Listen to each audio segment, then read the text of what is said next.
We are live on a Wednesday, right around noon. Pretty much every platform's waivers have gone through. Hopefully you went through after that and got your defense and your kicker if you're streaming, possibly quarterback this week. I'm just doing a little mailbag segments. I got some new equipment I'm testing out, so I figure I'll do a half hour or so, depending on how the chat looks. Kind of a weird time to stream. I am aware of that. Gonna hit you with an intro, and then once the comments start flowing, we will get into it.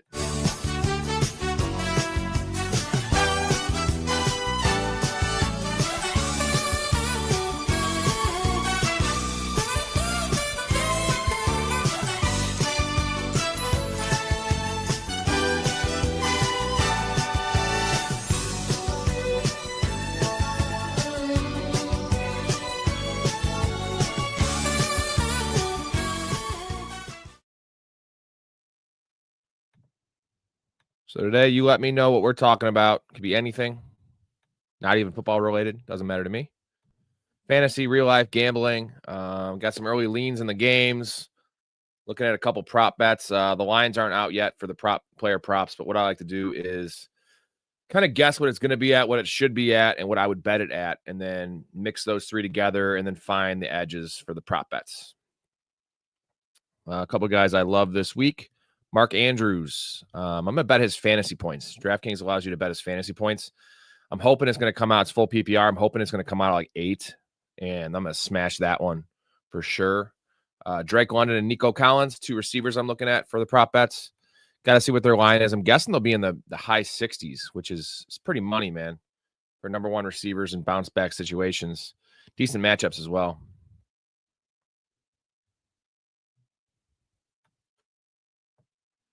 I know most of my followers that I've gained here that have been watching every live show used to be coming on at like midnight Central Time, 11 o'clock Central Time. So this is a weird time.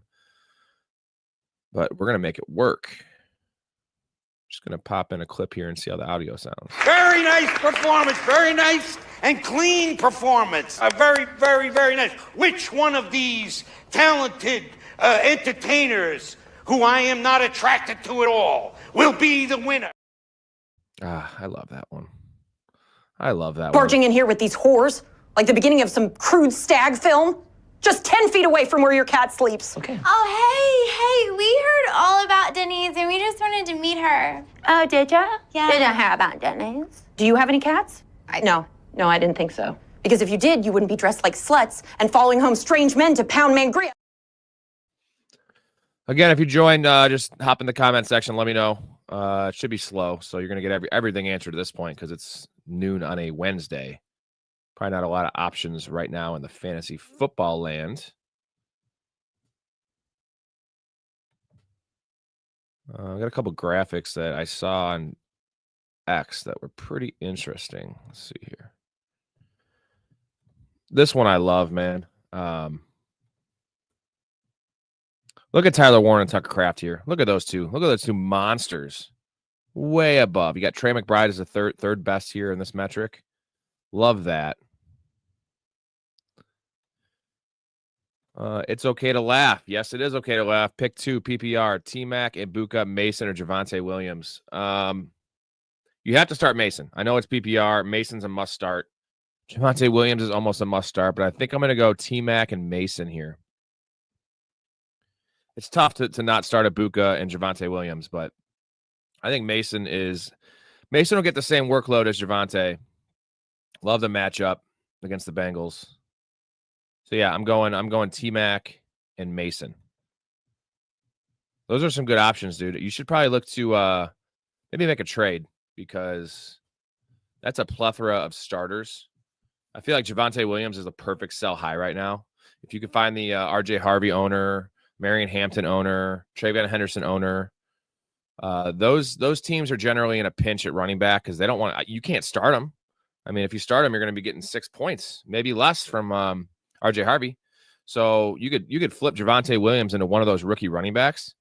I would really prefer Travion Henderson, but that's a win for you because you're not needing him for a while, and they're way higher upside. Like Javonte, I love Javonte, but I don't know how long this ride's going to last, and I don't think he could get I don't think his stock could get any higher. He's had 2 games of amazing usage, good numbers. He has 3 touchdowns. So I definitely flip Javonte Williams. I don't mind flipping Mbuka either, because his stock's up, man. I mean, he's a good player rest of the year for sure. But I prefer T-Mac as an ascending player where he hasn't really cracked his stat potential yet. And Mbuka is just he's not going to catch a touchdown every week. The volume will go up. You'll see him have some 6-catch games, but the touchdowns are not going to keep up. He's not going to average 1.5 touchdowns a game. He's not going to average 1 touchdown a game. But yeah, trade Javonte Williams, start Mason, start T-Mac. That's what I got for you there. Let's see, another stat I really liked. This is the running back usage. So if you see Javonte Williams highlighted, anyone in blue is looking real good in terms of like all the work in their backfield. Then you look at someone like Pacheco, guys that are really struggling, that are going to be tough to trust going forward. So I love looking at graphs like this. The color coding makes it easy. Like that one a lot. And then I thought this stat was interesting. Just kind of looking ahead. I know it's a small sample size, but Minnesota. So in terms of people starting Browning this week, don't mess with that because look at how good they are against the pass. Especially they're really good against young quarterbacks. So in terms of like run funnels is Tennessee, Indy, Minnesota. Pass funnels, you're looking at Tampa Bay, New England, Las Vegas. Tampa Bay, 100%, man. I can't believe C.J. Stroud didn't have a bigger game because you cannot run the ball. You cannot run the ball on Tampa Bay right now. It ain't happening. Vita Vea is just a fucking monster, dude. Yeah, Blake. Probably later, like 11 o'clock Central tonight.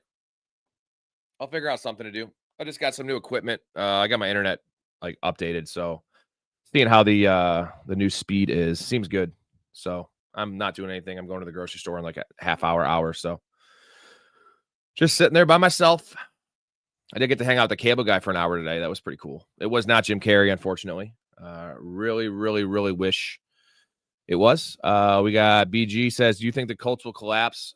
No. On yesterday's show, I brought up the point to Story that I asked him what the chances were that this is similar to the Saints situation last year. If you remember, the Saints were the highest scoring offense through 2 weeks. Derek Carr was slinging it. Shaheed was killing it. They put up like 40 and 35, kind of similar to what the Colts are doing. I think the Colts is more sustainable because they have a better infrastructure, better O-line. Unfortunately, I think Derek Carr, track record-wise, is a better quarterback than Daniel Jones. So that's my concern. They're going to regress. They're not a 12-win team. I mean, I could be wrong. Every year we have a team. Look at the Commanders last year. That comes out of nowhere. And the Colts over-under for wins this year was 7.5. And that probably would have been lower if they weren't in such a shitty division. So a lot of people I listen to and I respect were taking the under on that bet going into the year just because they didn't believe in Danny Dimes. And we all thought it was going to be Richardson to start out, which is a mess with Richardson. But collapse, no. Regress back to a 500 team or a 9-win team kind of thing. Yes. Like they look like a powerhouse. I mean, first week, whatever, throw that away. That didn't matter. That's against a cupcake opponent. Week 2 against the Broncos. Dude, the Broncos are a legit, I'm not going to say Super Bowl contender, but right there on that cusp. And their defense is elite. And they just, dude, the Colts have not punted this year. They have not punted and they have not turned the ball over in 2 games. I said last night on the stream, I was like, if you told me that going into the year with Daniel Jones, I would have been like, okay, how many turnovers does Daniel Jones have? Does he have 3 picks and 4 fumbles? Because those things don't match up. They're the only team by a mile that's done that. I think Steichen can keep the offense rolling. Their defense is better. They're gonna be good. I don't think they're gonna keep rolling like this, but they're gonna be a top half offense. And Jonathan Taylor, I think Jonathan Taylor is a buy low right now, just because the touchdowns. He has 2 receiving touchdowns. I think he doesn't have a rushing touchdown. Daniel Jones has 3 rushing touchdowns. So he's getting all the work. He's getting like Chase Brown usage from last year. And Jonathan Taylor's elite. And the touchdowns will come on the ground. So I think Jonathan Taylor, believe it or not, is a buy low, even though he's, I think, RB5 or some shit. But definitely. What do I think about Jacksonville? I don't know what they're doing there. The Travis Hunter thing is real spooky as a guy that has a decent amount of shares of Travis Hunter. Playing 39 defensive snaps. Now, he still played like 43 snaps on offense, like 62%. But they're going to hurt that kid, and you got to let him develop one way or the other, and he's not ready to play corner in the NFL. Now, his route tree is not great for NFL receiver, but at least he's athletic, and like you can work at receiver. Cornerback, man, one bad mistake at cornerback is a touchdown. A bad mistake as a wide receiver is a drop pass. So I'm optimistic about him. They should have won that game. I can't believe they lost that game with Jake Browning throwing 3 picks, with Burrow getting hurt. But Trevor Lawrence keeps on, dude. Trevor Lawrence always turns the ball over in the like goal-to-goal situations inside the red zone. That dude is a fucking turnover machine. So he needs to clean up his game a little bit. But he's looking okay. Brian Thomas is a little dinged up in his wrist, but I'm not worried about that. I think they'll be okay. How do we feel about the Colts division as a whole? I think it's a better division than we thought, because I still like the Texans. Their defense is elite. Stroud's still okay. Nico will come around. They're going to get healthy with Christian Kirk and some of the rookies starting to step up. So if that's like the worst team right now in the division, not counting the Titans, of course, throw the Titans out. They're going to be an ascending team, though. But the Colts are good. Jags are good. And the Texans will still be good. So it's better than we thought it would be. Silent says, Caleb the next Mahomes. No, that's definitely not happening. His good plays look like Mahomes, but his bad plays look like Rex Grossman. So I don't like that combo. The Colts, I think we missed our window, though, in terms of like their win total and division odds, because now they're probably going to be the favorites. I'm sure they are. I've said it since he was in college still. He should have been majoring at cornerback, minoring at wide receiver. I feel that, but unfortunately, if that was the case, he wouldn't have been drafted at and traded up for that high in the draft. Corners do tend to go kind of high, but they go like 10th or 11th. They don't go top 5. I was irritated by being a Jags fan. Yeah, the Jags have been rough. I mean, you had that one really good year with David Garrard, right? And then Mark Brunell had some good years with you. And then you had that, I'm forgetting, they had the Blake Bortles year where you guys lost to the Patriots in the AFC Championship game, which I can't believe you guys made it there, but that defense was for real. And Bortles was playing well. Silence says, what do I think of Fannin Jr.? I think Fannin Jr. is an elite hold. I think he's a guy that you can start if you need to. I would rather probably roster Fannin than Njoku. I think I'd rather start Njoku the next couple of weeks, but Fannin is eventually going to take the majority, at least like be the majority snap leader on the Browns. Njoku is a shutdown risk at the end of the year. He's a trade candidate in the week 8, week 9. So yeah, well, Tucker Kraft's my boy, man. 11 shares of Tucker Kraft. He's been carrying me in a lot of those leagues. Yeah, that's perfect, because I don't like to carry 2 tight ends, but Fannin Jr. is a one example of a tight end. Like, I would rather, if I had Tucker Kraft, I would rather carry Fannin Jr. than Dallas Goedert. If I had Dallas Goedert, I'd probably just drop him. Although Kraft has a week 5 bye, that's only 1 week. At this point, unless Kraft gets hurt, you're starting Kraft every week. And Fannin is a guy that gives you some insurance, and then also when he starts popping off, you can trade him to a tight end needy team. There's going to be a lot of those because tight end landscape is rough. You have Evan Ingram owners dropping Evan Ingram. You have Dallas Goedert hurt. You have Mark Andrews struggling. So, yeah, people are picking up Juwan Johnson and shit, but like that's not going to – how long is that going to last in New Orleans? He's like an every week starter. So I'm a big fan of Fannin just as a stash. And if you need to play him, you need to play him. Week 5 is probably a fine time to play Fannin over Kraft.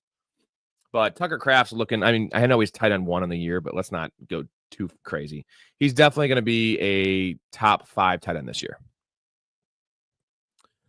No worries, Blake says, can I ask if I was trading block for wide receivers? Who should I trade for 2 players for Brock? Do you have a backup tight end, Blake? Because you're going to need a tight end back. And I'm thinking a buy low. I would trade him straight up right now for Trey McBride. If I could, just because of injury concern with Bowers going forward, re-injuring himself. You have Pitts and Fannin. So, try to trade. Don't even do 2. Find a team that needs a tight end that has a stacked roster and get a player like Nico Collins. Get a player like Chase Brown, right? Guys that were drafted ahead of Brock Bowers that have underperformed. Because I'm telling you, Brock Bowers' stock is not what it was when you drafted him. The offense looks a little broken. It looks different.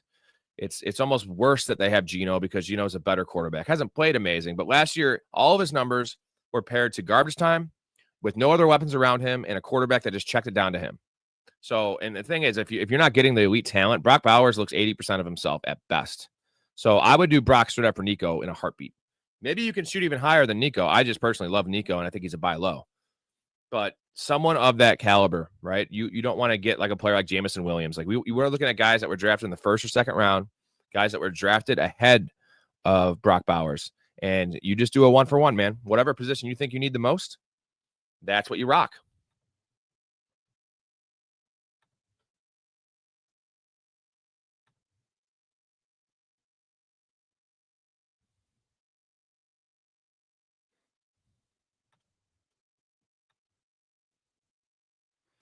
Nico's an ultimate buy low. And here's the thing. People are like, oh, Christian Kirk's coming back. Christian Kirk is a good thing for him because as of now, they're blanketing him with covers. They're double cut. There's always a safety over the top. He can't really operate in the middle of the field because that's not, I mean, he can do it, but that's not his game. So right now you have Nico getting doubled. You have the offensive line in shambles and no running game. Christian Kirk is a way to extend the running game with these quick pop passes. He's a threat. And then in the next coming weeks, one of the rookies, Higgins had a nice catch. Higgins or Noel will step up. And I'm telling you, Nico is going to lead the league as always in the end zone targets. Now, he probably won't lead the league in touchdowns, but he's a 10+ touchdown guy. It's going to happen. And CJ Stroud is still a good, he's a guy that locks into his number one. I'm not a big Stroud guy, but you could do a lot worse to being paired with that as your fantasy quarterback. If you're talking about Nico, I like Drake London as well. Those two are tough for me. I'd probably want Nico a little ahead of him right now, just because London's shoulder injury, if you want to call it, he's still playing, but I'm way more concerned about Brock Bowers' knee injury going forward, like lingering and hurting him, than I am Drake London's shoulder.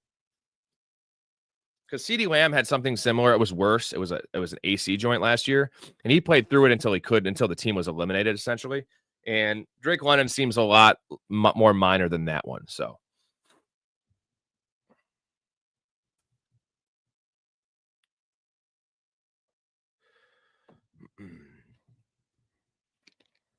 keep the questions coming, boys. I got at least 20 minutes or so more. So whatever y'all got.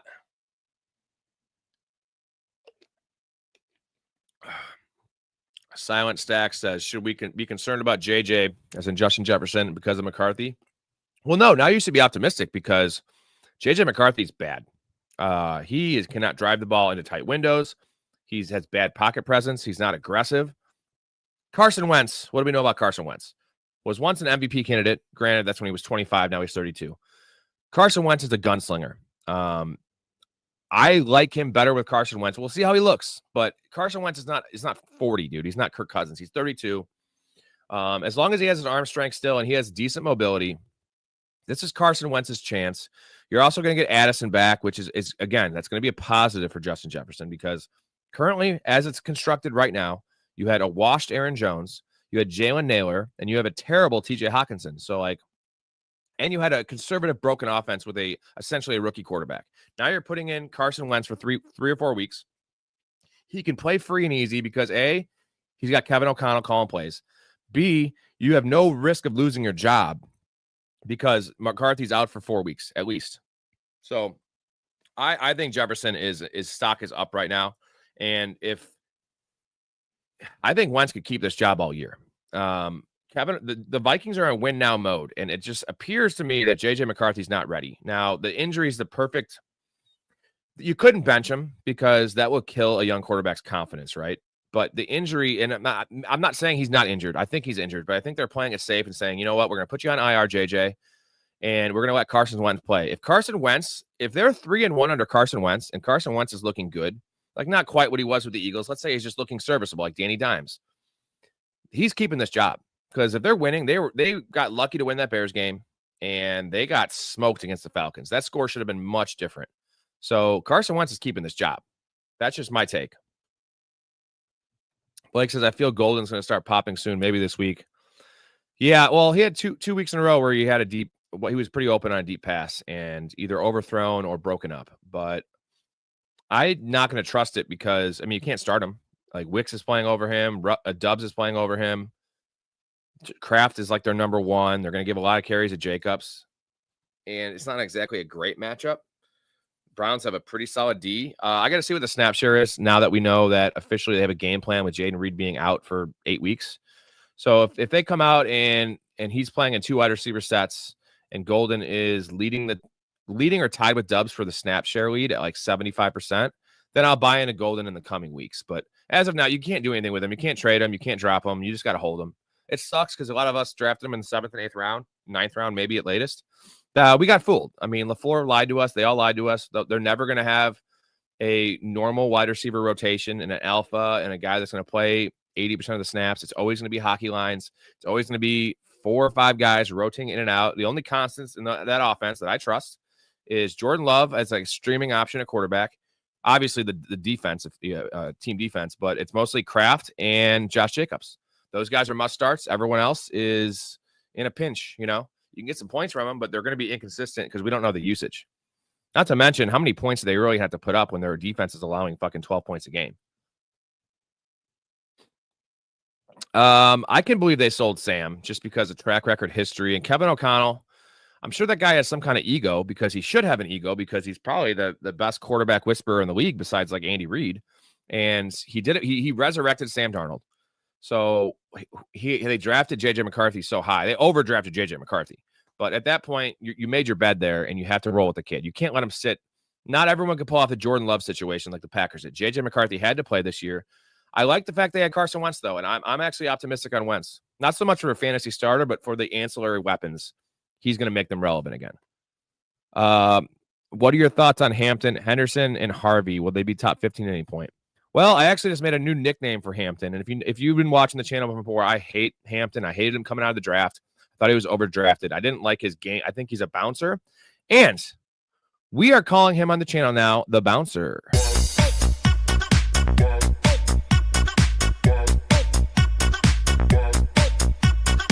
You know what? I'm not going to take it easy because this talking dump of a bouncer is starting to get on my nerves. I'm going to have you fired, dickhole. He's a bouncer. And that's not good because Najee Harris is not a bouncer, and Najee Harris is taking his job. I think at most it's going to be a 50-50 split this week. The most optimistic outlook for Hampton is 50-50. With the fumble, with the running out of bounds in that Chiefs game, Hampton looks rough right now. You can't do anything with him. You probably can't start him this week. My most optimism is on Henderson because I believe in the talent and the role will be good in the offense. Josh McDaniels has always featured a pass-catching running back, and he's like a James White on steroids, and he made James White a thing for a while. Unfortunately, Drake May is not exactly the biggest check-down quarterback, but I'm pretty bullish on Henderson like rest of the year. Harvey is probably the least appealing of all these guys. He might be the guy I want to go out and trade for because, I mean, if you wait 2 or 3 more weeks and this keeps on happening, Harvey will be dropped. Like people will drop Harvey around the season of the buys. Starting week 5 is when buys start, but week 8 is buy Mageddon. So if Harvey does not pick up the snap share in the play and do anything relative at all, like relatively good, Harvey will be dropped. So I'm trading for all these guys. Maybe not Hampton because I think Hampton owners are still holding out more hope. Genty, I'm throwing him in there too. So I don't think, man, will any of them be top 15? I don't know, man. Probably not. Hey-o.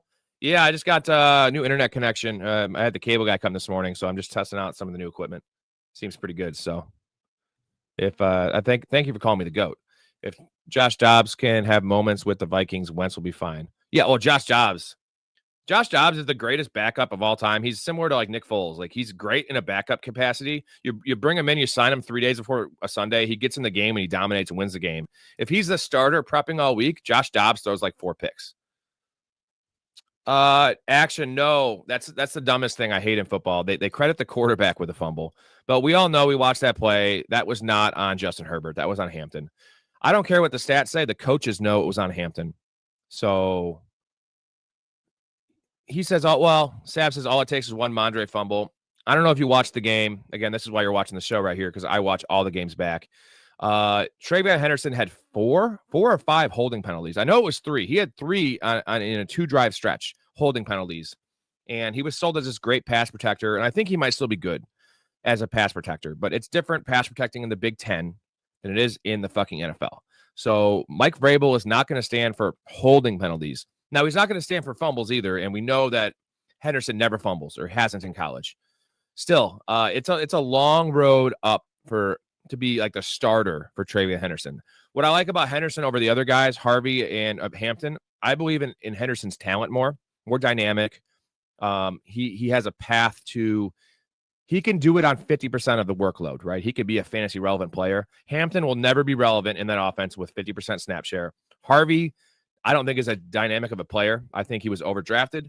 So yeah, I like Henderson the most. Hello, let's go. We all did pretty well. I think it wasn't a heavy waiver night, but hey, Schuessler, Roma Dunze is the Bears' new number 1. So, all right, I'll ask this in the chat. Do you guys want Roma Dunze or DJ Moore rest of the season right now? I'm not quite ready to say a Dunze. I think it's close, though, because you had DJ Moore as a, 4th or 5th round pick, and a Dunze as a 6th or 7th or 8th round pick.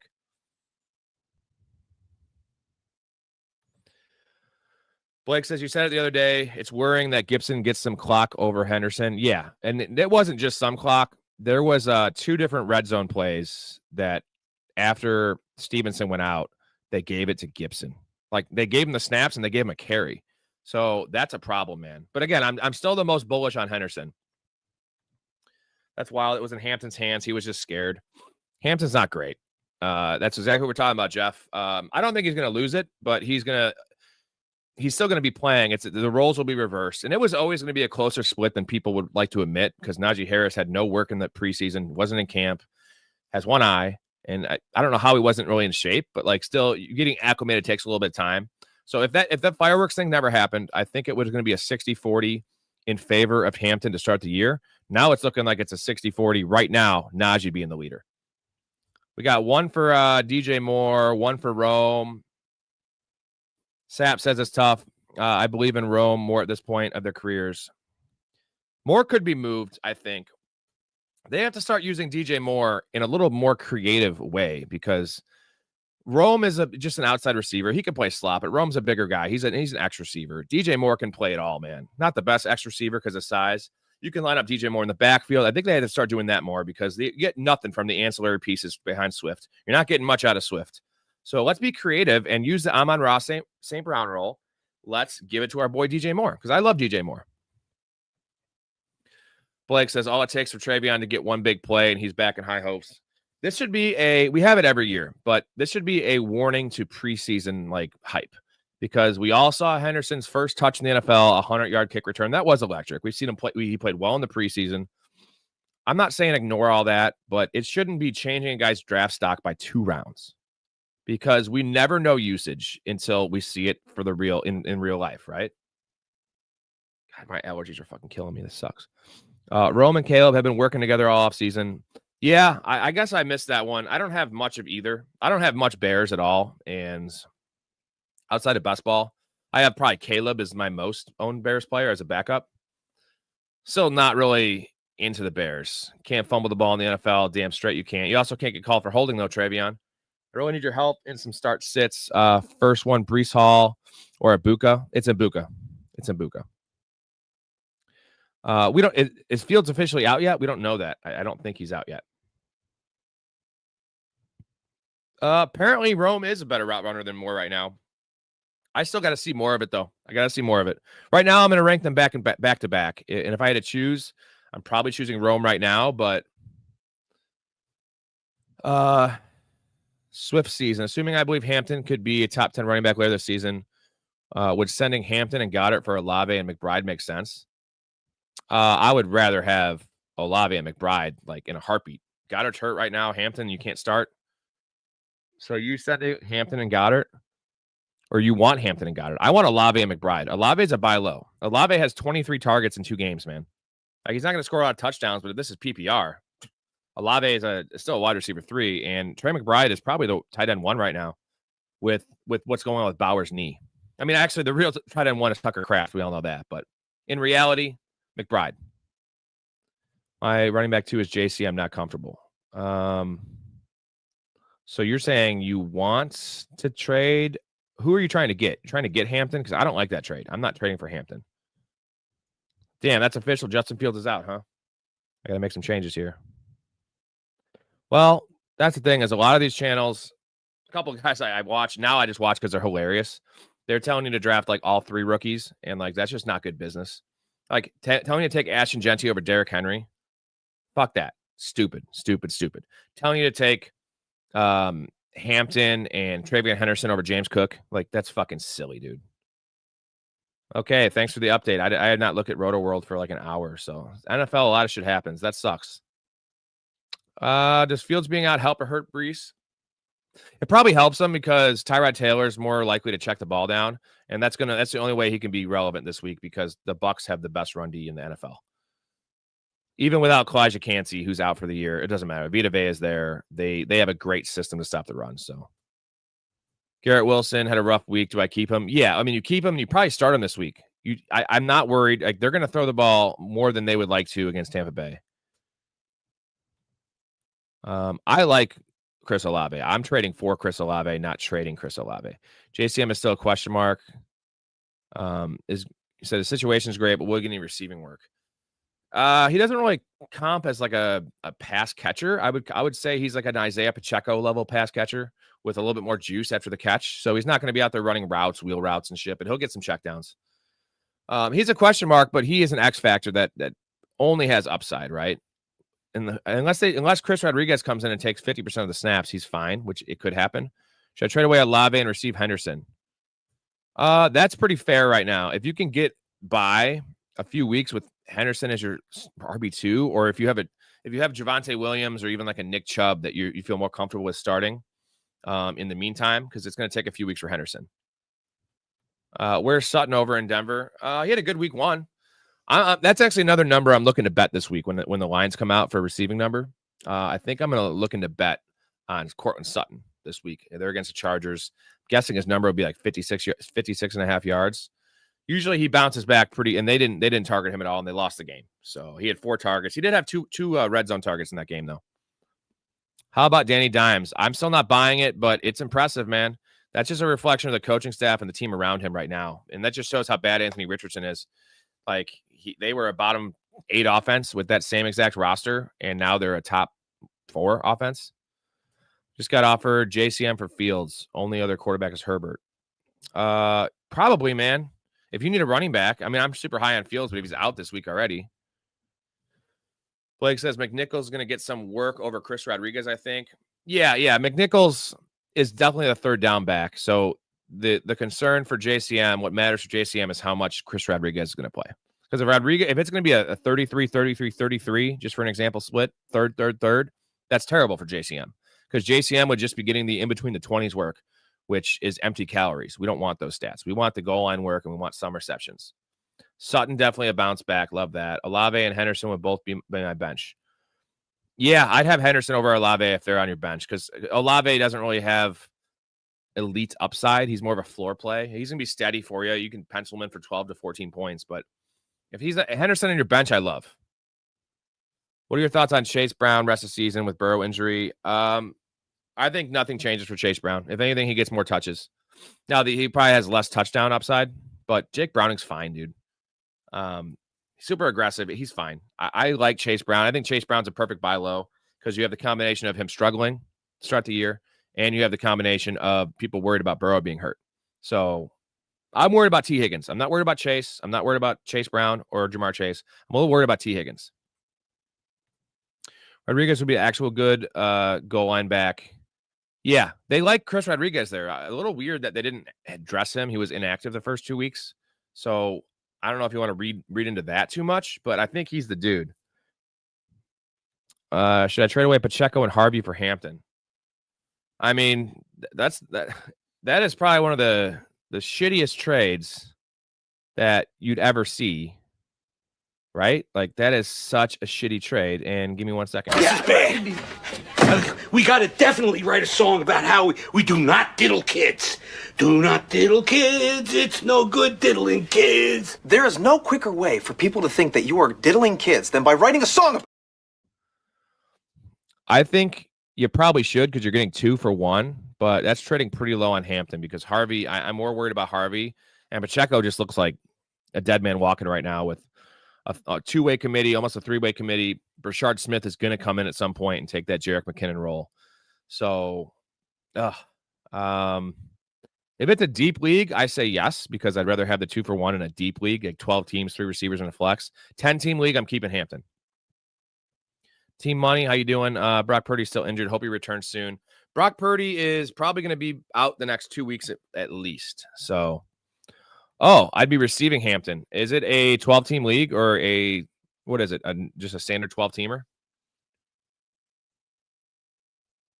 I could see it. I mean, unfortunately, though, we're not going to know the usage this week. And if Najee Harris actually has kind of taken his job. 10-man, you do it. You do it at 10-man. Hampton has still the most upside of those guys. And I always do a 2-for-1. I always want to be the guy getting one player in a 10-man league. Usually in a 12-man too, but 10-man for sure, because the waivers are going to be so strong. You're going to replace Pacheco with probably an elite handcuff, like an Algier might be available, Blake Corum. And I'd rather have Hampton and Corum than Pacheco and Harvey. I got Henry for RB1, but should I go Pollard or Warren RB2? It's Pollard for me. Pollard has, I'll pull up this this graphic here, and this is all you need to know about our boy here. Look at Pollard, man. Look at Pollard's usage. That is elite usage. Unfortunately, he has not been getting a lot of receptions, but Cam Ward is such an aggressive quarterback. He'll start checking it down again eventually, and yeah, I'm in on Tony Pollard. Problem is, you have Tajay Spears coming back at some point, but I'm not worried. I want Pollard. Wide receivers are Jefferson, Flowers, and Marv at flex. Yeah, you're fine. Pollard's fine. And you might want to look to move on from Pollard or Warren at some point, because I think eventually maybe Caleb Johnson gets in there. But I know for sure Tajay Spears is coming back, which is going to eat into Pollard's value a bit. So trade high on whoever you can after week 4, week 5, and try to get someone, maybe one of the younger guys later on. Schuster says Warren. I don't trust Arthur Smith as much. I get that Caleb Johnson's in the dog house right now, but I'm still going Pollard. The numbers the usage is so much better with Pollard. I'm guaranteeing that he's guaranteed 85% of the snaps. He's guaranteed the goal line work. He's guaranteed the receiving work. It's going to even out eventually. I just traded Tillman and received Harvey. I like that trade. I'm a big Tillman guy, but most likely Tillman's on your bench, so now Harvey's on your bench. I like the stash of Harvey. What are the odds of Shanahan just rolling with Mac if he's going off? Probably not. If they didn't pay Brock Purdy, I would say there's a chance, because Kyle Shanahan will do that kind of stuff, but they paid Brock Purdy a bag. If they go undefeated and he looks really good, like much better than he looked last week, there's a chance. Maybe they extend Brock out to make sure he's fully healthy one more week, and they keep on doing that until they lose, kind of thing, but I doubt it. Silence said, I personally like Harvey rest of the season. The Hampton. Harvey will get catches, 4+ catches. It's close. The problem is like Harvey is unplayable right now. Like, I know you say Hampton might be too. Harvey's unfucking playable. Yeah, well, of course they're going to say that they're not benching Brock Purdy for Mac, but like if there's a perfect storm, there's a chance that they will. Start one at my flex, full PPR, Mason, ETN, D. It's Mason. I don't care who's on that list. It's Mason. I don't care if it's full PPR. Mason is a must start this week. You cannot bench Jordan Mason. I'd say second, I'd have probably Debo or DK or Pickens. I mean, that's good options, but I'm starting Mason for sure. Safest player on the board there and highest upside. So that's the combo you have. Rodgers is hold. Tough decision when the guy has a hot hand. If they paid him. Yeah, and Kyle Shanahan, they always loved Mac Jones. I mean, they were almost traded up for him instead of Trey Lance. They were going to pick Mac Jones, which in reality, think how crazy that is. How bad Mac Jones has been. That would have been the right move, because Trey Lance is essentially out of the NFL. Now, Trey Lance, Hall of Fame preseason player. That dude, always bet his lines, man. If you can bet his player props in preseason, guy has 60 rushing yards and 150 passing and 2 touchdowns.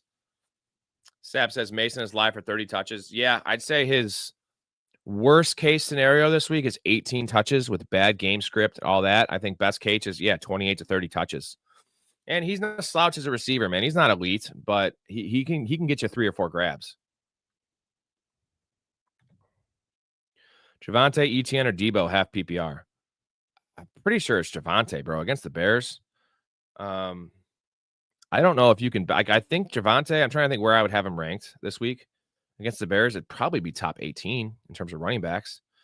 Maybe Debo. If it was a full PPR, I'd probably go Debo. But Javonte's usage right now, and the fact that as long as Jaden Blue continues to be, and I'm not saying he's going to be a huge factor, but as long as Jaden Blue continues to be inactive, a healthy scratch, and all you have behind him is Miles Sanders, who actually may even have more juice, like more speed, but he fumbled week 1, cost him the game against the Eagles. Miles Sanders is a bum, man. He's just not. Coaches don't like him. And he's just going to be literally a breather, a change of pace back for Javonte Williams. So, and I love Javonte Williams, his goal line role. He's a solid pass catcher. The offense is fine. They're going to score points. It's Javonte Williams. What a steal Javonte Williams was, too. I know everyone thought he was done, but the point is you don't have to be a great real-life running back to be a good fantasy running back. You just need to get the workload. And need to have no one, like, behind you that's a threat. And I knew Miles Sanders wasn't a threat. I was not a Jaden Blue guy. I knew we had a lot of work to do to be an NFL running back. I mean, look at Harvey, look at Hampton. These guys are struggling. Like, Jaden Blue is a 5th-round pick that was really raw. My team is trash, 0-2, probably going to be 0-3. What should my new team name be? Sack of shit poop is a good one. Here's a joke. But whoa, I don't know if I want to have this up here, but that's it's a little racist, bro. I don't know if I can support that, but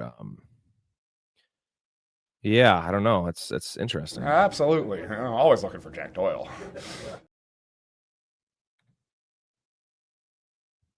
JJ McCarthy descendants. Yeah, that's a good one for an 0-3 team. All right, I got a little bit of time left here before I go to the store. Any other questions you guys need? If you're new to the channel, check it out. Subscribe. I'm going to be doing almost 7 days a week on this. Usually at nighttime, late nights, 11 p.m. to midnight. Starting time around then Central Time. Minshew Mania. That's a good comment here from Silent. Is Burrow the next Andrew Luck? I mean, it appears that he's lost 3 years now to major injuries, all 3 different injuries. Fluky, you got a hand/wrist. We have an ACL, and then we have a crazy toe injury. I think the difference is, I'm not saying Andrew Luck wasn't competitive, but I know Joe Burrow has that fire in him. And what he overcame in college in terms of, like, you know, not being the guy and struggling to becoming the first overall pick. You don't get to that point unless you're an extremely hard worker and you have that drive. He's a weird dude, kind of eccentric, but I think he has that fire. So I don't think he's going to retire like Andrew Luck, but he is one more major injury in the coming couple years to just maybe being like a diminished version of himself. Okay. I got to get rid of this guy from the chat because I will say this. Sorry. I'm all for like funny stuff like that, but like that's just stupid. Like it's no joke. There's no punchline, bro. So if you want to come at me something creative and funny like that, then I'm all in for it. But like I want to keep it a little more positive than that. Sorry, brother. Hopefully he got banned. Good. Clown. Fucking clown. Is Algier worth a stash? I got Trey Benson as a stash, and I picked up Ayuk from my IR spot. Yeah, Algier's weird because he's the least likely of all the handcuffs to actually get thrust into a starting role, just because Bijan Robinson's an Iron Man, where Trey Benson's way more likely to be the starter. Rico Dowdle, Blake Corum, some of these guys, but Tyler Algier is the premier handcuff of handcuffs because I'm ranking him. If knock on wood, if Bijan gets hurt tomorrow and it's a year-long injury, like Tyler Algier is firmly, like we're talking about Jordan Mason as like a top 14 guy this week. Tyler Algier would be a top 8 guy because I do believe in it. Tyler Algier had a 1,000-yard rushing season his rookie year. He looks great. He's a bowling ball. He's good in pass pro. He's decent as a pass catcher. He is 75% of Bijan. And the nice thing is when Algier comes in, now who do you have behind Algier? So he would almost have more snaps and more touches than what Bijan gets because Bijan seeds some work to Algier. Algier's not seeding work to anyone. They'd bring someone in. It'd be like a Cam Akers type, and it would be Algier's job. Blake Corum is my number 1 favorite stash this year, and that's my most owned player. And I'm so happy with I've drafted him everywhere in the last round. With what's going on right now with Kyron, with how good Blake Corum looks, and the fact that they never seed work to anyone there besides a starter, and he's already getting some work. So, Kilgard, what's up, man? Start Kyler or Danny this week? I'm still starting Kyler. How bad did Brees look versus Buffalo? He didn't look bad. The offense looked bad. Buffalo would just manhandle them. He never had a chance. So, Burrow went to the Super Bowl. Wish he won. That was probably his chance, man. That was similar to a Dan Marino situation, right? Dan Marino went there his first year, lost, and then figured he'd always be back. And with that AFC, how tough it is, with that shitty franchise he plays for, that refuses to pay offensive linemen, his best defensive pass rusher, doesn't want to pay anyone. I'd be pissed if I was Joe Burrow, because it's granted he does extend plays too much, and he's to blame for some of those sacks, but the guy is just constantly under pressure. The offensive play calling, they don't want to run the ball. Like, they didn't protect him at all. And you know what? Sorry, Bengals. Like, you're not that much better than the Browns. Although you are, because the Browns are like bottom of the barrel shit bags. But yeah, they're not looking good. Mahomes, Kamara, Taylor, Javonte, Scatabo. Who should I go? Who should I go for, and what should I give? So you have Kamara, Taylor, Javonte Williams. Your receivers are weaker than your running backs. So I think you try to trade. I think I try to trade Kamara. I'd give Kamara one more week of having good production and get rid of Kamara. And you can try to get, or Javonte Williams, if you believe in Kamara, and try to get another receiver. Pair one of your receivers, pair Devontae Adams up with Javonte Williams, and try to get yourself a Nico Collins or Drake London. That would be my play on that, because you're going to upgrade at wide receiver, and you're not going to hurt as much at running back. Would you trade Kamara and Ridley for Bucky? Probably. It depends. If it's a shallower league, 100%. A deep league, it's more on the fence. But probably, man, Kamara is going to be an expiring asset. You know what happens at the end of the year? They shut him down. They're not going to win over 4 games this year. So I would wait a week or two, though, because Ridley and Kamara, Ridley's stock's going to go up the next couple of weeks. He can't do any worse, and Kamara is going to keep it going. And there might be some more injuries, so I would wait one more week if you could. But you got some nice players there with Scatabo, who's going to be the starter, Javonte Williams. So you have a lot of good running back depth. My running backs are Saquon, David Montgomery, and Zach Charbonnet.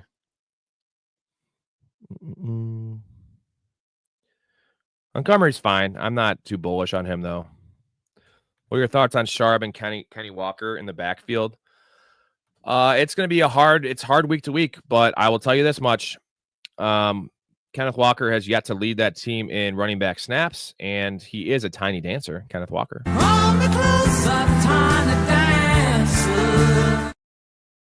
I'm starting Kenneth Walker over Sharp, though, in almost every format. So I'm still pretty bullish on Sharp, though. Jeff says, is Caleb going off this week?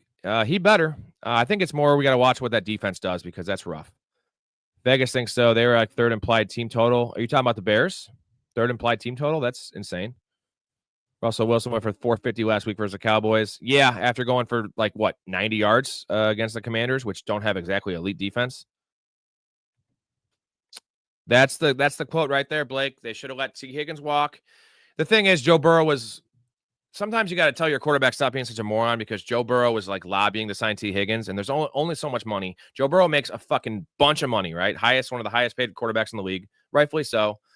They paid Jamar Chase the number one receiver money in the league, and you can't pay T. Higgins. T. Higgins is a good player. He's not a number one. You don't need a number one. Yoshi Vash is fine. You could have brought in a rookie.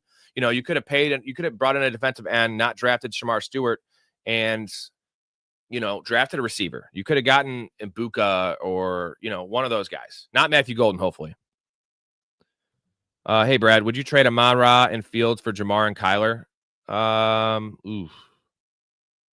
I still have Jamar. I would still rather have Jamar than St. Brown. Fields it's weird. Fields would be more consistent. I got to see what's up with the concussion, how long he's out for. It's probably going to be a 1-week injury. I still want Fields over Kyler, believe it or not. I know he had one bad game. He also had an epic game. So let's just say it was instead of scoring 37 fantasy points and 8 fantasy points, whatever it was, he just scored 20 both weeks. We'd be feeling much better about it. And he did have an elite game. So that's a wash. I think that's a really close trade. So that's a personal preference thing. Jamar and Kyler is probably safer, but it's weird because St. Brown is safer than Jamar at this point, just because we don't know the uncertainty in terms of that team. And Kyler is safer than Fields, so it's kind of weird. Trade Gibbs for JSN and Taylor. Oh, fuck yeah, dude. Like, Taylor is not far off from Gibbs, and JSN is a top 10 receiver right now. I'll do that trade in a heartbeat, son. Again, I got a few more minutes here. If you guys want to subscribe, I'd appreciate it. Check out you'll get notifications when I go live, because I'm going to be going live a lot before the end of the season. Got a bunch of good gambling segments coming up. 7-1 to start the year on my show. Saturday night is the gambling show, late night, like midnight Central Time. Friday at 7 p.m. is when I release my picks on YouTube. It's a 5-minute video usually. I went 5-0 last week. All prop bets, 7-1 in the year. Last 4 years, 64% against the spread. So if you want to make some money, the gambling show is super fun. We all kind of just get in the chat and toss some bets around, make some parlays, just fuck around, talk about leans, go each game, stuff like that. It's a fun time. What time? Probably late, man. Usually it's always late, like around 11 p.m. Central. I wait for my wife to go to bed. Ideally, I fuck her and then she goes to bed, but like we'll see. Pick one for flex. Butte, Hunter, or Tootin. It's probably still Travis Hunter. That's rough, man, because the floor is non-existent. But I think one of these games is going to have a coming out party on offense. So I want to get ahead of that curve. I don't trust Butte. I don't trust anyone really on the Patriots right now besides Drake May. I start Drake May over Kyler, probably. It's tough, but Drake May looks fine. Their defense is bad too. What was your worst fantasy football punishment? We don't really do punishments, but for me, I would love to do the waffle challenge because I fucking love waffles and I'm fat as fuck. So like, I would crush that. I would do that voluntarily, right? What was yours? Did you have a bad one or? Oh, never mind. My league mates made me fuck a tranny, but I kind of felt like Stu from Hangover 2, and it's a memory for me. I got tested. I'm good. So that's a joke. Hampton and Johnson for Marvin Harrison. Is that Quentin Johnston? Yeah, I'm doing that one, dude. I'm doing that one for sure. Marvin Harrison's buy low right now. They've had 2 games this year. They've been up by 2 or 3 scores in the first half in both games. They haven't needed to use them. Like that's not the way the games are going to go going forward for the Cardinals. Marvin Harrison looks good, man. He looks quicker. He looks bigger. They're utilizing him so much better. I've seen him run out of the slot. Like he's already had more plays. He's already ran more routes out of the slot this year than he did all of last year. They're designing ways to get him the ball. He's still going downfield. So, yeah, I want Marvin Harrison all day. Add Rachaad White to that flex. Pick one. Would you still be Hunter? Yeah, Rachaad White. I know Hunter's tough, but at that point, it's a flex. You're shooting for upside most likely. Who are the other options? Because if you want to go floor, it would probably be Butte. So I'd have Butte for a floor, Hunter for a ceiling. Should I trade BTJ and AJ Brown for Adunze, Evans, and Keenan? No, I'm not doing that. I'm not trading low. I'm not selling low on Brian Thomas, even though I hate Brian Thomas. I knew he was going to be bad this year. I knew he wasn't going to return draft capital. And maybe I'm wrong. Maybe it's too early to say. And AJ Brown, like you're trading those guys at their absolute lowest they'll ever be. AJ Brown will be just fine. Again, probably won't return top 8 receiver costs that you spent for him, but those guys have track record. AJ Brown has a great track record. Brian Thomas is still an elite playmaker. They'll figure it out there. I trust Liam Cohen to figure it out. So that's why I'm not as worried about Travis Hunter either. For me, it's about how they deploy him. But Adunze, Evans, and Keenan, like Keenan Allen's nothing. I mean, I know his numbers don't look like nothing, but compared to those guys, he's nothing. So Adunze and Evans for AJ Brown and BTJ. Think of it that way, and that's a no. How about Hampton and Johnson for Adunze? What was the first option? I'd rather have Marvin Harrison at Adunze, like 100%. Again, it's only been 2 weeks. Like I'm not going to overreact from what I had going into the year as much. Now, if we're talking week 4, Adunze is the wide receiver 4 and Marvin Harrison's wide receiver 26 in the year. Now I'm going to make some adjustments. But 2 weeks, I know it's not 1 week, but it's not 5 weeks. It's literally a 9th of the season, an 8th of the season. So let's not overreact too much to stuff and stats, right? I'm going to also trust what I see with my eyes, and I see that Marvin Harrison looks like a different player.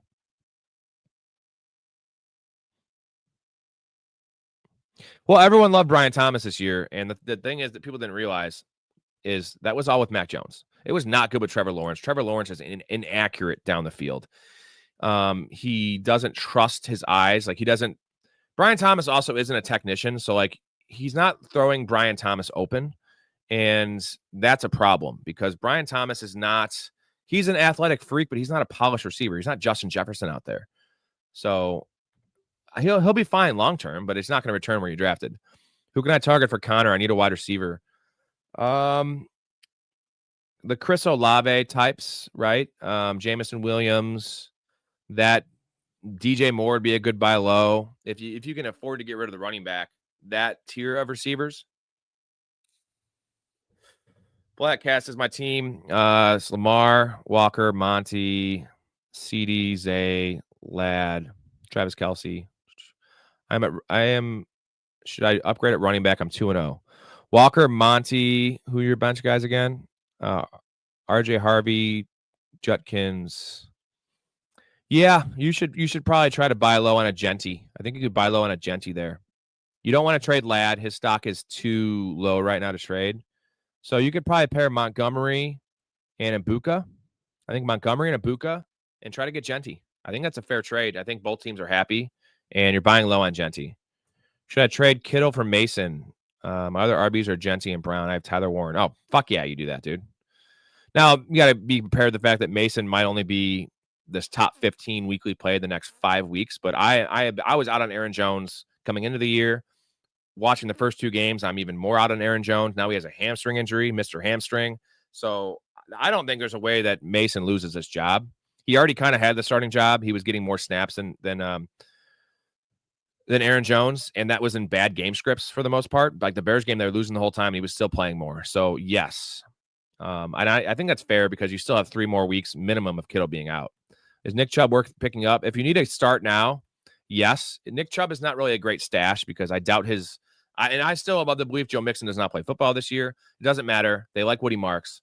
You might see Dameon Pierce get mixed in again. So Nick Chubb is a good player now. He's a startable flex now. Will he be week 9? That's still, we still don't know yet. What up, CK? Marvin Harrison for Mason. I don't want a low ball, but that seems fair. You're getting which one? You're getting Mason? That's a pretty fair trade. I don't want to trade Marvin Harrison right now. I'd rather be the side getting Marvin Harrison for Mason, but I think they're pretty comparable values. Jason says start 1, Tillman, Sticky, Ricky, Wan'Dale Robinson. It's Ricky Pearsall by a mile. And if it wasn't for a tough matchup, I would have Tillman as a number 2 on that list, but unfortunately they're playing the Packers. So I'd probably go Ricky, Wan'Dale, Tillman. Rest of season, it's Ricky, Tillman, Wan'Dale. Start 1, Nick Chubb, Jalen Warren, Kupp, Pittman. What's the scoring? I would say Pittman in PPR, Jalen Warren in half, Nick Chubb in standard. Jay Smells. Who to start in the flex? Henderson, JCM, Warren, Javonte Williams. Javonte Williams. That's hands down. Silver says drop Butker for Schrader on the Colts. No, keep Butker this week. They have a Sunday night football game against the Giants. They should beat the fuck out of the Giants this week, and Butker's a good kicker, man. Schrader looks amazing. Don't get me wrong, kicking inside with that offense. I'm just a little worried that Colts take a step back in the next coming weeks, and Butker is, I wouldn't do that. I picked up Butker everywhere. If you redrafted today, what player is your must-have player? In terms of like where everyone was going, I mean, it's the guy I drafted everywhere. It's Tucker Kraft because he was a 9th-round pick, and he's looking like a top 5 tight end. But I'm trying to think some other guys I missed on.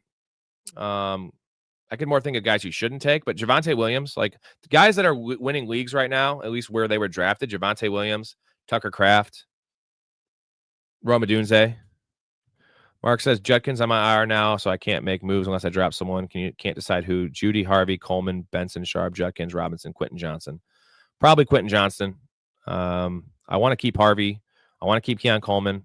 Benson, you have to keep Charbonnet. We're 2-0. You want to keep those high upside guys. Robinson Jr. you can't cut, so it's probably Quentin Johnston, man. Because I like Keon Coleman more than Quentin Johnston the rest of the year. Keon Coleman's like the 1A or 1B in that offense. Now they spread it around a lot, where Quentin Johnston's still the 2 or 3. Wide receivers are CD. So you're getting Mason. You have CD, Wilson. Yeah, okay, you could do that one. I would maybe like it if you could just do Wilson, because I think I'd rather have Marvin Harrison than Wilson. I would rather have Marvin Harrison than Wilson. So if you could trade Wilson instead of Harrison, but I see what you're doing. Start 2, Pollard, Swift, Myers, Judy. Not really liking Judy. No. Judy, you shouldn't like Judy, period, because he sucks. He sucks. I would start Pollard, and I would start full PPR, say, Pollard and Myers, I think. Swift is close. So full PPR, I probably go Pollard, Myers. Half PPR, I'm going to go Pollard and Swift. Would you rather have Johnson or Golden? Man, probably Golden. Again, Quentin Johnson, we've seen this show before. He looks great, though. He does look great, so I could be wrong. Drake May or Caleb? Probably going to start Swift already. Drake May. Oh, sorry, it's Jamison Williams. I think you're going Jamison Williams, bro. It's a good matchup against the Ravens this week. I take Jamison Williams. It's feast or famine. It might go bad, but he's any game he could pop off for 100 yards and a touchdown. He did that on 2 catches last week too. Jason says best quarterback streamer for the week. Fields out this week. Darnold, Geno, CJ, Lawrence, Wilson, Penix. Man, that's so tough. Lawrence doesn't have an easy matchup. Penix has kind of a decent matchup, but they might just run the ball against the Panthers. Oh, God. I think you just fucking put all those names in a hat and draw one. I think I'm least likely to go with Darnold. Darnold's out for me. Russell Wilson's out for me. So anyone else besides those two. A.J. Brown for Keenan and J-Mo. I'd rather have A.J. Brown than Keenan and J-Mo. You like Judy over Quentin Johnson? Thoughts?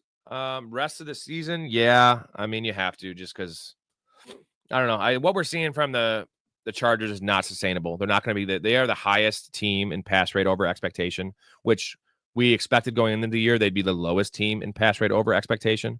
That's what they were last year. So it's going to come back to the average, right? And I still believe Trey Harris is going to start eating some of those snaps. So Argo says, I'm in quarterback hell in my deep chop league. Should I start Mac Jones, Wentz, or Cam Ward? I'm going Wentz. It's so tough, man. I think I'm going Wentz with the possible upside that they get that role in there. It's tough to do.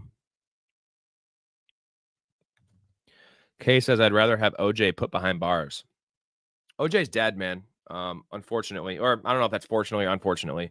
He was a nice guy, besides the murder and shit and the domestic stuff. Mac's probably the safe option.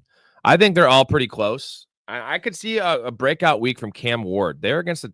You know what? I'm gonna go Cam Ward. You know, it sounds crazy. I think Cam Ward has one of those games where he finally had a touchdown pass. It was a random throw up he had, toss up pass. But I like Cam Ward as a breakout this week. Well, yeah. Besides the murder and that he was a woman beater too, and he was a controlling fuck. But besides that, he was really nice to fans. Right? Took time for his fans. All right, I got a couple more minutes. I'll answer a few more. Again, if you guys can subscribe to, get the all the notifications when I go live. We do a lot of these. I got some awesome guests that come on. Jeff Schusler in the chat might be coming on. Might be offering some guest appearances from the fans here. Find a way to kind of work that in. It's really easy with the app I have. I just send you an email and boom. If you have the technology, which is just a new laptop, you don't even need a mic. Get some of you guys on. I don't mind hosting these by myself, but it's a lot easier to have someone help me out with the chat and just, interact with. But I appreciate it if you guys want to support me. I'm not asking for any money just yet, at least. Just wait. But different kind of show. There's a lot of good stuff. Again, check out the gambling segment. That's where the money's made. Fantasy stuff all year. And then next year you can come on and you can get, if you would watch this show in June and July, you'd have Tucker Kraft everywhere. You'd have some misses too, but you'd have Tucker Kraft. You'd have Javonte Williams. They were both one of my pillar players, 2 of my 10 pillar players. You'd have Justin Fields too, but hey, you won 1 week because of Justin Fields, and then you lost another one most likely because of him. Wanted to get Troy Franklin, but because of the roster being tied up, I couldn't. No, Troy Franklin is a wait and see. Marvin Mims played 20% of the snaps or ran 20% of the routes that game. That's what they always do, but we were told Marvin Mims is going to be part of the offense more. Sutton will have better gaze. Evan Ingram might be integrated again. I don't know. I'm not too. I'd rather have Io Manor than Troy Franklin. This week, I'd rather start Troy Franklin than Io Manor, but I would definitely rather have Io Manor as a bench stash because Io Manor pairs so much better It's like a wine pairing. He pairs so much better with Cam Ward, his skill set, than Calvin Ridley, because Calvin Ridley is not a contested catch guy, right? Calvin Ridley is a timing guy, and Cam Ward is more of the ilk of Caleb Johnson, if that makes sense, or sorry, Caleb Williams, if that makes sense, where he's a off script kind of guy, and you saw that he trusts Io Manor, man. Io Manor's a monster, so I love Io Manor to become a weekly wide receiver 3 by like week 8. Maybe that is a little aggressive, but Statics says don't leave us. Well, hey man, I'm pretty much on every day for at least 2 or 3 hours at night. Maybe I'll start doing, when it starts popping off, I'll start doing 2 shows a day. But I still have 25 fantasy leagues to manage, and a house to keep up, and a wife to fuck, and a dog to take care of.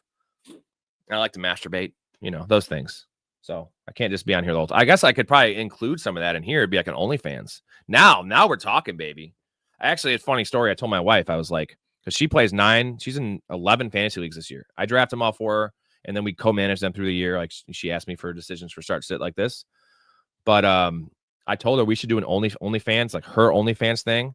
And then me in the background, like me talking fantasy, answering questions while she's pleasuring herself. And then at the end, I fuck her. And that's like the big, and she's pretty hot, dude. A petite blonde with big tits. So I think that would be a niche that probably hasn't been touched yet. It's like, because guys love porn and they love fantasy. So like, if you can somehow get that all in one, like that's time management right there, man. So I think that people would like that. Unfortunately, she's a good girl, and I don't think she wants to do that. I said she can wear a mask though. I do all the talking. So, I mean, I don't know. I like, for real, like if you know me, Jeff knows me in person. Like I say these things to my mother, not the OnlyFans. Like I want my mom to do that, but like these conversations, I don't care. I just say it to people. I know how to read the room too, but like I have no filter. I don't care. No shame. But yeah, I did actually propose that to my wife, and she didn't leave me. So that's pretty cool.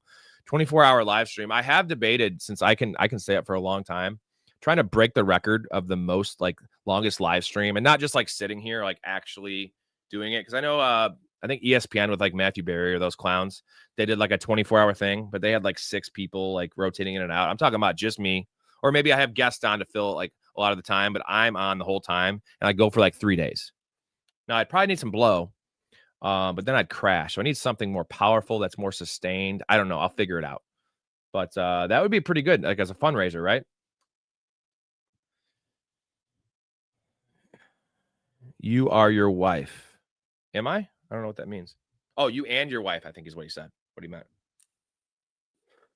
She did join when I was streaming all my drafts, and we streamed one of hers, and she was kind of in the background. She's been on a couple pods when we first started, like as like we did our weekly preview, and she was just reading like the line and the total. That was kind of before she was really into football. Now she's getting it. She says some things that like is really impressive, that she knows who like Tungus is, the Kittle's backup. Like she knows stuff like that. So CK says he's in. I need some good BC bud too.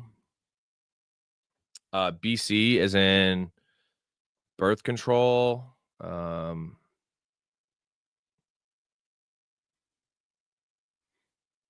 We gotta understand, she's been around me for like these last couple of years, and like she's one person that remembers like everyone's name, and I'll talk to someone for like fucking 10 minutes, shake their hand, and I just like forget their name instantly. And she's like in the background, she's like, that's Jeff, or that's Joe. Oh, British Columbia. I see. What's my favorite team? I'm a Bears fan, but like that's not really good. Someone asked me what other sports I follow. Blake did. Sorry, I missed that comment. I'm a big NBA fan. I played fantasy basketball. It was actually my favorite. Fantasy basketball is probably the most pure. Was the most pure of all the fantasy sports. Most predictive. Great to follow, but it's been frustrating recently. It's just so much work, and I was a commissioner. I did it for 15 years. I won like 6 or 7 ships. But I'm gonna probably just stick with like basketball betting and daily for basketball. And I was the biggest baseball fan ever for, I don't know, from when I was 6 to about 30. And I'm a Cubs fan, and I didn't support their moves. They did win a World Series in my lifetime, but it's been rough, and it's too hard. It's too much. I'm an NFL guy now. I can't give all this energy to multiple sports. So I do always keep up on everything. Like I'll even pay attention to a little WNBA if there's a hottie in there. Should we all go to the Lions if Ben Johnson doesn't work out? My wife's a Lions fan now. She likes the Lions. She likes the Bengals. Probably. I like what they have going there. Dan Campbell's a stud, man. I can love. I'm not gonna. I like making money and playing fantasy. So like, I'm not my allegiance to the. You can call it bullshit. I don't know. The Bears have been entertaining in my lifetime. I still like them, but I don't live and die by them. Should I trade Jalen Warren and JMO for London? Yes, I would do that in a heartbeat. Drake London is an ultimate buy low. Him and Nico. Favorite Cubs player of all time? Well, kind of as a joke, you can see Gary Gaetti, who was only on the Cubs for 1 year, I think, in '98. I'm gonna say Carlos Zambrano, bro. Like the most entertaining guy I've ever seen, the most must watch was a Big Z start because he's hitting home runs from both sides as a hitter when he was batting. You get no hitter, perfect game, like never a perfect game because he walked a lot of guys. You have no hitter potential, but then you also have a potential where you give up 7 earned runs in the first inning and freaked out. So it was fucking awesome, bro. I love Big Z. Probably one of my all-time favorite entertaining players. Like, what a dude, man. I want to have a beer. I want to have a fucking Corona with Carlos Zambrano. Maybe I can get him on the show, dude. I would love that. No NHL. No. I have some friends from Canada, and they give me shit. I paid attention to the Blackhawks run just because everyone did it in Chicago. I love the NHL. Like, I love watching hockey, like just random hockey. It's super entertaining, but it's a little too slow for me, even though it's not slow, but I don't know how to describe it. I enjoy it. UFC, no. I did watch that stupid boxing match on Saturday. That was fucking boring. I used to love playing the UFC video game. And I watched some UFC. I used to watch the old school UFC shit, Ken Shamrock. I'm a little older than probably most of you guys. I know I look super young, but I'm an old man. UFC's fun. I'll check it out if I'm like at someone's house and it's on, right? It's good background. Ooh, I love Ramos Ramirez, Lou Piniella. It was that was a good time. The Cubs have had some good times. The Bears, dude, I love the Keith Traylor, Lance Briggs, Ted Washington, Mike Brown. Like that era on defense was awesome. Jay Cutler era wasn't as good just because it was Jay and the defense and obviously all the Hester times. So like we were just always a farce. Like we were always just a elite defense, playmaking defense, elite special teams, and bad offense team, which is fun at times, but like throughout the whole year, it gets a little bit droning where it's just like, okay, we scored fucking 17 points again. And 14 of them was because of our defense, whether it was a turnover or a touchdown. Jay or Grossman. How about Kyle Orton? Give me Kyle Orton, baby. The beard. I like Kyle Orton out of Purdue.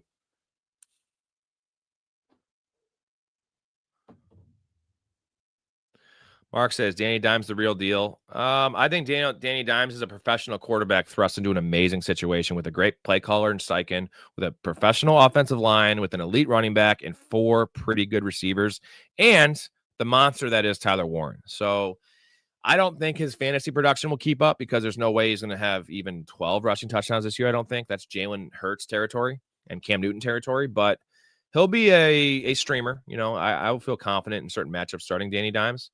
I'm not running to the wire. I didn't run to the wire to pick him up. I lost Joe Burrow in 5 leagues. I'm fine with Browning. Not this week because he has the Vikings, but I'm fine with just kind of piecemealing it together and not using a waiver claim on Danny Dimes. But I got to take off, gentlemen. So hopefully you guys sub to the channel. I appreciate you guys.